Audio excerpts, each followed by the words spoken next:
Hey everybody, and welcome to the channel. In today's video, I am in the garage grow space and I've got a few things I'd like to share. If you'd like to see what those things are, stay tuned.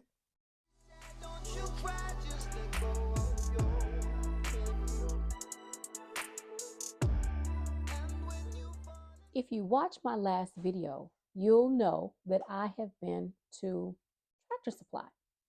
And at Tractor Supply, I was surprised to see, and I shouldn't have been, they were beginning to put out their spring everything. Trees, fertilizers. They still had some spring bulbs. They had their spring bulbs for 75% off. I didn't get any of those because they didn't match the color scheme that I have going on right now. They started putting their seeds out. Everything gardening. They began to put it out. So I was there a few weeks ago, and I didn't see anything that I needed except for some chicken poop fertilizer. And I've got a big bag over there of chicken poop fertilizer. It's a huge bag. I don't even know how much it is. I'll go take a look and show y'all. Let's go take a look. This is some fertilizer and some stuff that I have in that box right there that I use in the garden for, bug killer and things of that nature. And it's a 25-pound bag of chicken poop fertilizer. I felt like I needed to add a little chicken poop because, you can use chicken poop in your garden and everything seems to grow like magic. Chicken manure is the only fertilizer that I'll be buying going forward. I think I'm pretty good on making my fertilizer. You all know that I make my multi-purpose liquid feed fertilizer. I make my own fish fertilizer. I make my own bone meal, and I pick up free coffee grounds. I've got a big 5-gallon bucket over there of coffee grounds. And so I think I'm getting pretty good on fertilizer, and I'm going to be growing some items in the garden starting this year, and I'll be using that as what do you want to call it? Fertilizer. Um, like I got some comfrey. My comfrey had died in the transition from North Texas down to South Texas, but I got some comfrey in the mail and I planted that in the ground. So that should be vigorous. I should not lose that from here going forward. It's no longer in a pot. I've got like I think 7 or so pieces here, there, and everywhere in the front of the garden, in the cut flower garden, and also in the back food forest garden. So I'm taking care of trying to create more fertilizer that I don't have to purchase. But the chicken poop, I think I might pick up chicken poop from here on out because I've looked at several different gardeners that actually have chickens and their gardens look amazing. And I do believe it's the chicken manure. So we're gonna get off of the chicken manure because I know that's not why y'all are here. Y'all want to see what I picked up at Tractor Supply. So let's take a look. Okay, at my feet, I've got my Tractor Supply stuff. I even also went to the Dollar Tree. This stuff has been sitting in the garage for probably about a week or so. So at Tractor Supply, I felt like I was the first person to get any of the stuff that they were putting out. I mean, the shelves looked like they hadn't been touched. But you all know, if you've been watching my channel for a little while, I like purple potatoes. I like purple potatoes like this. I like, these are Adirondack blues. I like purple sweet potatoes. So I wasn't able to save potatoes from my last year's potato harvest. Those rotted on me. I guess I didn't save them right. I put them back inside this bag and inside the greenhouse. It wasn't closed, but they didn't survive. So I'm going to have to figure out a different method to save my seed potatoes because I don't want to purchase any more seed potatoes. I want this to be the last seed potato that I purchase. So I got some more Adirondack blue seed potatoes, and I think this is a 3-pound bag. I've been looking online. What I try to do is I am subscribed to what feels like hundreds of YouTubers. And so what I try to do every month, I take 1 week out of every month and it's random. Wherever it falls is where it falls. And I try to go back and look at a couple of videos that I've missed. I can't catch up on everything because just like you all, I'm also a content creator. I work outside the home. I've got family, just like you've got family, and sometimes you can't squeeze everything in. But there were a couple of you out there that were showing your new properties. If you don't know, I moved into this property. It'll be a year ago tomorrow, and so I'm creating all these new spaces, all these new garden spaces, and I'm so excited about it. And one of you out there had, maybe two, had a Rose of Sharon. I fell in love with Rose of Sharon. Never heard of a Rose of Sharon before, but I fell in love with it for two reasons. Because the flower itself is beautiful, it's easy to propagate, and it grows very tall. And I have two houses, one behind me and one uh, to my right, two-story houses. Those houses are a completely different builder than the houses that I live in. And so those two-story houses to me are an eyesore. I'm used to living, my old house before I bought again was on a green belt. When I rented a place, I figured that's what you just had to deal with people everywhere. And so I had people everywhere, all around in the rented property that I lived in. And so I didn't think that having neighbors behind me would be such a struggle for me, but right now it's a bit of a struggle seeing those houses every time I look out the door or out the window or when I go out in the garden. I feel like I'm just encroached upon. And I think that's probably what a lot of people feel now with the housing market as it is. They're cramming a bunch of houses close together in whatever amount of space they have to build houses on. And so just feeling a little encroached upon. And so can't say that this is going to be the forever home, but for right now it is home and I'm making the best of it. And so in doing so, I found a Rose of Sharon. It's called Althea. I like that name, y'all. Althea. I think she's going to keep that name. It's a pollinator attractor. It also attracts hummingbirds, which is something I'd like to see. I noticed last year that my neighbor over here, she has hummingbird feeders, and she was feeding the hummingbirds, and I was seeing hummingbirds coming and going. A couple stopped in my yard, but they were pretty much passing over. So I want to invite the hummingbirds. I think they're beautiful. I think they're gorgeous to watch. Also, it helps de-stress you when you get a chance to see a little bit of nature. And so this Rose of Sharon I picked up. Isn't Althea beautiful, y'all? I was going to call her Athena, but Althea is absolutely gorgeous. Absolutely gorgeous.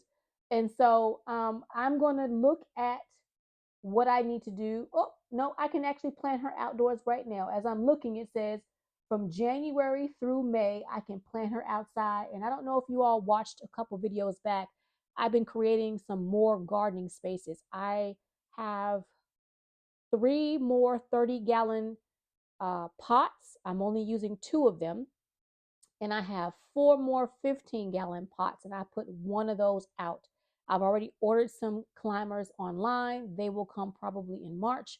But one of those 30 gallons towards the back of the garden, Althea, is going in the back. Look at how beautiful. So I'm hoping that she's alive. There is no growth. She appears to be a stick. So I'm going to see if I'm going to give her some time, and I'm going to see if she blooms out. She's dormant. She's supposed to be dormant. So she's supposed to look stick like. And so we'll see how Althea goes. And she's supposed to get, let's see, anywhere from 10 to 12 feet tall. That's why Althea came home with me. I want her to get tall and wide enough to where she's blocking out some things I don't want to see. And she's hardiness from zone 5 to 9. So if you all have a Tractor Supply in your area and you all think Althea is gorgeous, get you some Althea. Now, the one thing I do know about her is that when she blooms, she will drop seeds. So you will need to be very diligent. I will. And you, of course, if you also buy her, to get those seeds. So if she gives me seeds this year, I may have seeds to share, y'all. So that's the second thing I got. I know I'm long-winded today, y'all. So that's the second thing I got from Tractor Supply. Now, also, you all know that I found an alocasia, if I'm not mistaken. It's an alocasia elephant ear on sale at the big block, I can't talk today, big box store, the blue one. It was a pot that had, I want to say, a mama and seven pups. So I've got like 8 of them out in the garden right now. I don't know if the 3 that are inside the cattle panel are going to survive. They lost their tops, which I expected them to. I did squeeze the bulb a little bit, and the bulb at the top is firm. So I think they'll be fine. But what I really like is, I think these are called calicaceous elephant ears. These are the ones that I've had in my garden for years and years. And they also had these in Tractor Supply. There's 3 bulbs. So I'm going to plant these inside the house. I mean, they may end up living in the house. I don't know, y'all. We'll see. If they can live in the house, they might live in the house. But you all know I absolutely love elephant ears. And of course, zone 8 through 10, they're an annual. So yeah, I just wanted to get another variety. I saw on another YouTuber's channel, Miss Wendy, and I can put her channel name in the bottom. She watches and leaves me really nice comments, and I want to thank everyone who does. But she has a really big garden, and for some reason, these grow wild in her Louisiana garden. And I was like, man, I wish I lived close to you, Miss Wendy. I'd come over and dig up all those. So I had to buy a couple. But I hope that that's the last that I have to buy of the elephant ears, because now that I have a bigger greenhouse, I can hopefully utilize it better this coming winter fall. Not the one we're in now, but later on, I'll be able to better utilize that greenhouse with all the stuff that I'm trying to do right now that it's a little tender. And the last thing I got at Tractor Supply for the garden, that is I've been trying to grow rhubarb for a number of years. In all honesty, it says from zone 2 to 9, but I think the reason why I can't talk today, y'all, I'm so sorry. I think the reason why my rhubarb hasn't been growing is because rhubarb, I believe, grows best in the ground. And I have not been at a place since 2016 to put anything in the ground. That was the last time I had an in-ground garden, which was 2016. That's when I sold my last home. And so I said to myself, self, I'm going to try rhubarb one last time. So I'm going to find a place in the garden and I'm going to put the rhubarb. The rhubarb, like it says full sun, but I don't know if I don't know if Victoria understands Texas sun. So we'll see, but I am going to put the rhubarb in the garden. I just don't know where just yet, but she's going to go in the garden. I think I might put her by the back fence. We'll see. But yes, I got some rhubarb. My sister-in-law grows rhubarb very well in her garden, but she's too far away for me to go take in some pieces because I like to pilfer a few things. That's why I have my garden grow box or bucket in the car, because I pick things up. So that's all I got for the garden, that is, at Tractor Supply. Y'all don't really care about the lid I got for my cup, so I'm not going to talk to y'all about that. I'm going to put that lid right there. Now, one last thing. I know I said this was about Tractor Supply, but I totally forgot. I had a bag sitting on the ground over here in my grow space, and I hadn't gone into it. So let's see what's in this bag. This is a Dollar Tree bag, and I don't even remember what I bought from Dollar Tree. Oh, I bought another thermometer. This one is a metal thermometer. And I don't know where I'm going to put it, but I like it. I like it because it's flowers. It looks like my my white clematis, and it has bees on it with a beehive. So I have one in the garden at the back fence. I think I might put this one in the cut flower garden because that fence is going to be going up relatively soon. So I don't need one in another one in the back garden, but I could put this in the cut flower garden. That would be nice. I probably should have got two and took that one in the back garden out because it's plastic and it's looking a little worse for the wear. I'll think about it. I may go back and get another metal one. I just realized this is metal, and I think metal would do better in the garden versus plastic. So I got a metal thermometer. Now, I like little tchotchkes. And so the ones that I used to have in the garden, a lot of them were broken because of the move. I left them on the pots like a silly Billy, and the little hook was broken off of several of them. And I haven't been able to find some of the hooks. So I've just bought a couple of little garden tchotchkes because I like a little whimsy in my life. And so I got three little ones to replace, I think, the three that were broken. I have a turtle,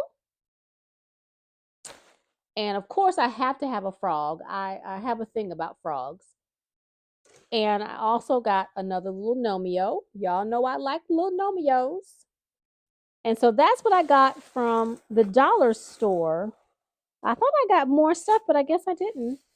So that's what I got on my two shopping outings over the past week or so.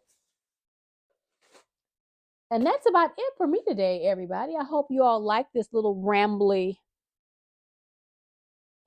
indoor garden grow space chat. I hope you liked what I am going to be putting in the garden here very soon. It's been raining, it's wet, it's cold. Um, well, it's not as cold as it has been, but I am going to try if I have any light left. And I nope, there's no more light. It's dark outside now. I just looked at the clock. It's dark out. So I will have to put the rhubarb and the Rose of Sharon in the garden tomorrow, along with my little tchotchkes. They'll make their way out in the garden. And that's about it for me, you all. I don't have anything else that I want to share. So, yeah, I hope you guys enjoyed this video. If you did, I appreciate it. Give me that thumbs up. I do apologize that it's rambly today, but I guess it's just how my mind is feeling, a little rambly. So, thank you again. Again, thumbs up if you like the video, share the video. Leave me a comment. I do my best to respond to each and every comment. It may take me a little bit, but I do get back to everybody. And again, thank you for joining me in the indoor garden grow space. And I hope to see you either in my kitchen, my garden, or my indoor garden grow space real soon. Bye for now.